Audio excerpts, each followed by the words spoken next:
आज हम देखेंगे बक्सर का युद्ध। आज हम देखेंगे बक्सर का युद्ध 1764 के बारे में।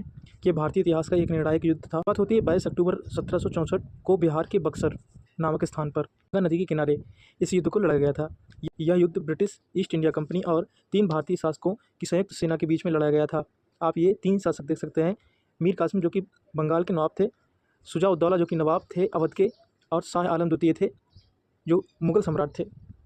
तो ये 3 संयुक्त शासक थे भारतीय सेना के, और एक साइड थे ब्रिटिश ईस्ट इंडिया कंपनी के हेक्टर मुनरो। तो युद्ध की तारीख है 22 अक्टूबर 1764। युद्ध का स्थान है बक्सर, गंगा नदी के किनारे है। आमने सामने की सेनाएं थी। युद्ध में ब्रिटिश ईस्ट इंडिया कंपनी और 3 भारतीय शासक की संयुक्त सेना। संयुक्त भारतीय सेना के शासक में मीर कासिम, अवध के नवाब थे शुजा-उद-दौला, मुग़ल सम्राट थे शाह आलम द्वितीय, और ब्रिटिश सेना का नेतृत्व कर रहे थे मेजर हेक्टर मुनरो। अब देखते हैं कि इलाहाबाद की संधि होती है 1765 में।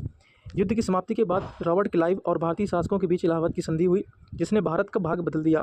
तो आपको याद रखना है, इलाहाबाद की संधि 1765 में हुई। भारत पर ब्रिटिश शासन की शुरुआत प्लासी के युद्ध की जीत पर मोहर लगा दी इस युद्ध ने, और अंग्रेजों को भारतीय वास्तविक राजनीति और आर्थिक सत्ता सौंप दी गई। युद्ध का कारण था नवाब मीर कासिम द्वारा अंग्रेजों के व्यापारिक विशेषाधिकार के दुरुपयोग को रोकना और उनकी बढ़ती राजनीतिक दखलंदाजी का विरोध करना। युद्ध का परिणाम हुआ, इस युद्ध में अंग्रेजों के अत्यधिक अनुशासित सेना ने संयुक्त भारतीय सेना को बुरी तरह से पराजित कर दिया, और दीवानी अधिकार इस संधि के तहत मुगल सम्राट शाह आलम द्वितीय को अंग्रेजों को बंगाल, बिहार, उड़ीसा की दीवानी अधिकार सौंपने पड़े। निष्कर्ष क्या निकला? इतिहासकारों के अनुसार बक्सर का युद्ध प्लासी के युद्ध से भी अत्यधिक महत्वपूर्ण था, क्योंकि इसने अंग्रेजों को भारत में राजनीतिक शक्ति के साथ साथ आर्थिक अधिकार दे दिए। आई होप ये वीडियो आपको समझ में आया होगा। अगर वीडियो पसंद आया तो वीडियो को लाइक, शेयर, सब्सक्राइब